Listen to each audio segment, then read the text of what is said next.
Isa ka ba sa mga trader na hirap malaman kung saan ba talaga ang tamang entry? O yung tipong laging nagmamanual close ng trade kasi natatakot kang bumalik ang presyo? Well, this video is for you. Dito, pag-uusapan natin ang isa sa pinakaimportanteng konsepto sa forex trading, support and resistance. I'll show you exactly paano mo makikita kung saan posibleng mag-bounce o mag-reverse ang market at paano gamitin ang regression trend at parallel channel sa TradingView para mahanap mo yung high probability entries nang hindi na kailangang mag-panic o mag-manual close. So, what is high and low of the range? So, yun po yung aking sinabi kanina na resistance and support. Ceiling is resistance, yun pong floor is the support. Parang naghagis ng bola sa taas. Pag tumama sa ceiling, babagsak.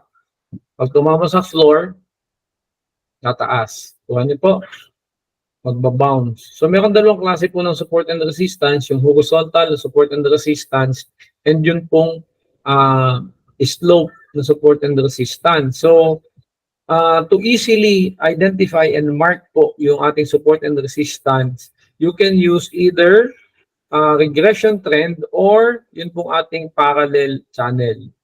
Kaya ito po ay pinalagyan ko sa inyo ng favorite o ng star. So, anong pagkakaiba? Ano po? So, ang regression trend is pipili ka lang po ng starting point and end point. So, starting price and end price. For example, pamula dito hanggang dito, gusto mong alamin kung ito ba ay alamin kung ano yung support and resistance nito. So, pwede nyo pong gamitin regression trend. I-click mo siya dyan, and then yung dulo. Automatic na siyang nagkakaroon ng support and resistance. In this case, ito po ay sloping na support and resistance. Kuha niyo po. Another way to draw yung support and resistance by using parallel channel. So, pwedeng dito ka mag-drawing, ititrace mo muna lahat ng support. Kuha niyo po. And then, tsaka niyo po idadrag pataas. Okay. Yan po yung parallel channel. Kopya po. Kopya mga kapatid. So, ito po yung importance ng technical analysis. Sabi po dito, importance of support and resistance rather. So, identify overbought and oversold area. Kapag nalaman mo na yung overbought area, ibig sabihin masyado nang mahal po yung presyo doon. So, magkakaroon ka ng idea na, hindi na ako mag-babay. Kasi maaaring mag-reverse na ang presyo ng market kasi sobrang mahal na. Therefore, pwede kang mag-identify ng potential entry. Kuha niyo po. Kuha po ba? Ganon din naman po pagka sobrang mura na ng presyo ng isang bilihin, no? Doon naman nagkakaroon ng attraction sa buyer kasi mura na eh.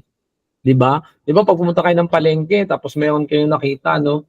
Uy, ang mura nito ah. O di pumunta ka ng mall. Uy, naka-sale. Da? Naintindihan niyo po kapatid? So, tumataas na ulit yung presyo. Kuha niyo po. Sa parte naman ng seller, pagka sobrang mahal na yung at wala nang bumibili, nagkakaroon po ng discount. Kaya bumabagsak naman ang presyo ng isang currency. Ganon din po sa any products or assets and commodities.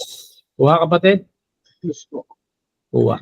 Kung nais mong matuto sa forex trading ng libre at maging funded trader para kumita gamit ang pera ng iba, ay mag-subscribe ka na sa channel na ito at mag-leave ng comment para sa mga topic na nais mong matutunan at gagawin ko iyan para sa iyo. Libre! Ang nais ko lang ay magpasalamat ka sa Diyos sa kabutihan niyang ito sa iyong buhay.